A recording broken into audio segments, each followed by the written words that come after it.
Dan Katz. Oh, Rogan, if he's matters to go on there. If you want to be can he make, not, I don't mean like his, like personally he likes you. I mean like a Rogan endorsement, like make or break your career. Does that make sense? No, it helps for sure. Yeah. Same as like Theo, or like, not the same, but like, it helps. But like, Kill Tony's probably bigger. Yeah. Because Kill Tony's only funny the whole time. It is only funny. Yeah, it is funny the whole Rogan, time. you'll end up getting to serious discussions, which like, this is so fucking dumb. I don't want to be doing serious discussions. Yeah. But then you get caught up doing it. Because he's a funny guy, but he's also very serious. My favorite Rogan is when people go on there and like shock him. Stav on there is the best. Because he's trying to talk about fucking, some politician doing this, and Stav just like, what's the furthest you've ever seen someone squirt? It's squirt piss. And it just takes Joe out of his fucking serious self. People don't know about Rogan. He's a comedian. Yeah. So the rest is I think just people like side see project him, shit. Mainstream people a lot of times see him as like a podcaster. He's a piece of shit like all of us. Oh. Yeah. I mean, I don't know, is that the differentiator? What? If he was just a podcaster, he could be like a good guy, but since he's a comedian too, he's like a piece of shit. We're like dirtbags. There's no comedians that's not a dirtbag. Not funny ones. We had a couple guys here that I don't really think are dirtbags that are comedians. Who? Francis. You know Francis is a piece of shit. Is he? Francis Ellis? Yeah. Yeah, he's trash. Oh. What are you talking about? Oh my God. Francis Ellis? Trash, bro. What are you talking about? I mean, like, I don't see him. I don't think Francis and like dirt phone Didn't and shit, know right? anything. How important is it, do you think, for comedians these days to be good with Rogan? What do you mean? Can it make or break someone's career if they... Oh, good question. I'd say less than ever. There's so many, than ever. because of him actually, there's so many big podcasters now that if you're not on there, there's tons of options that like help launch you. And also he's been on so long that this idea of like, early on you can do it once, you're like, wow, you're big now. And this happens with every show. At midnight, back then, it was like, oh, it's big if you're on the first couple of years, and then it just becomes like, it's just a spot. So why did you just put your special on Netflix? So Ari Shafir went on this Hot Chicks podcast where they just draw, and he admitted that Rogan isn't as big as he used to be, and that Kill Tony is probably bigger now, and that's because Rogan isn't funny all the time, and he gets very, very serious about stuff.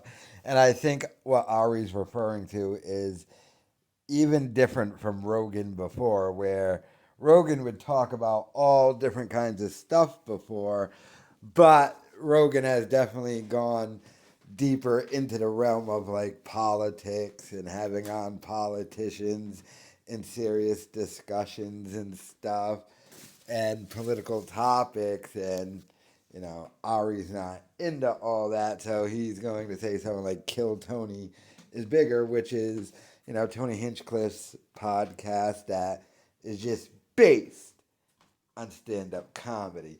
But Ari still goes on Rogan a fair bit amount, and Rogan did stick up for Ari when Ari did get quote-unquote canceled. I still remember that whole entire thing where the one time where you saw Ari Shafir really, really, really scared, that whole Kobe thing, because Ari did the Kobe tweet right after he died. To be fair to Ari, he didn't know that Kobe's daughter died with him. But, he just was like, I'm so happy that happened and stuff. And then, oh my God, did people come after Ari? Oh boy, they did. And I think Ari was mad at a bunch of people, including myself at the time, because, we didn't defend him. But, my point to Ari was, you didn't tell a joke. You just said I was happy that it happened. You didn't tell a helic. There was no joke in it, so there was really nothing to defend. But I mean, my God, Ari went into hiding, shut down stuff, tried to get the video taken down because he uploaded the video himself. Then the backlash happened. He took it down, and of course, me and others made videos about it. You try getting all of our videos taken down. It took him a while to come back from that. But Ari just got back. His last stand-up special, Jew, was pretty funny, though. But, I mean, Ari still is in that Rogan sphere. But you have to remember, Ari will bring up the little side stuff, like didn't he bring up Elephant Graveyard? Or was it Beige Creek? He brought up someone on Rogan's podcast, one of the guys who makes videos about Rogan and all those dudes.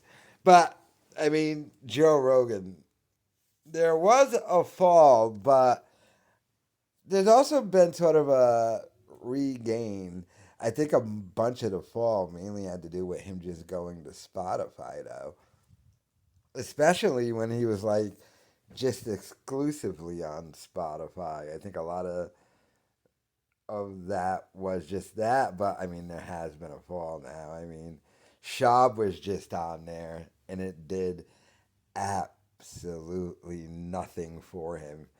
And others go on there, and it still does nothing for them, really. But Rogan still is big. You'll still get a huge episode every once in a while, but like the thing that's annoying about Rogan now is the ads that he does that he's just stuffed in there. Oh, and I swear to God, every time Rogan looks at Jamie and goes, look that up on Perplexity, I just want to go, ugh. Shut up, Rogan. Just say look that up, Jamie. Don't. They have to make sure to get Perplexity in there.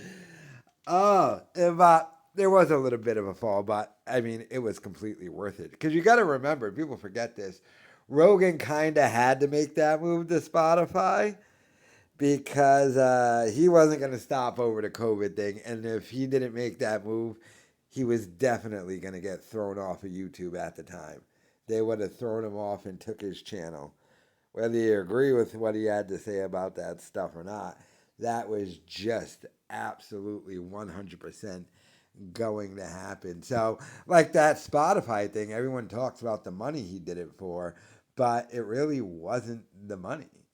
Like Joe Rogan had already been making and could make that amount of money that they offered him. Maybe not in like one shot, but pretty much the same thing. But it was the fact that he thought, rightfully so, at that time, that if he had continued on, YouTube would have thrown him off. And he most likely had people behind the scenes because he was big enough, absolutely, to where he had a YouTube guy.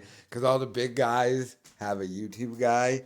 If you've got like over 1 million subscribers, well over 1 million definitely, like a representative there who just handles you. And they probably told him, look, dude, you're about to get thrown off. And I think he knew that. So that's probably the biggest reason for the decline of Rogan. Because, I mean, Mark Norman even brought it up and other people. The Rogan bump isn't there anymore. Whereas it was there. But, like, things all got political and stuff after COVID. But let me know your thoughts in the comments.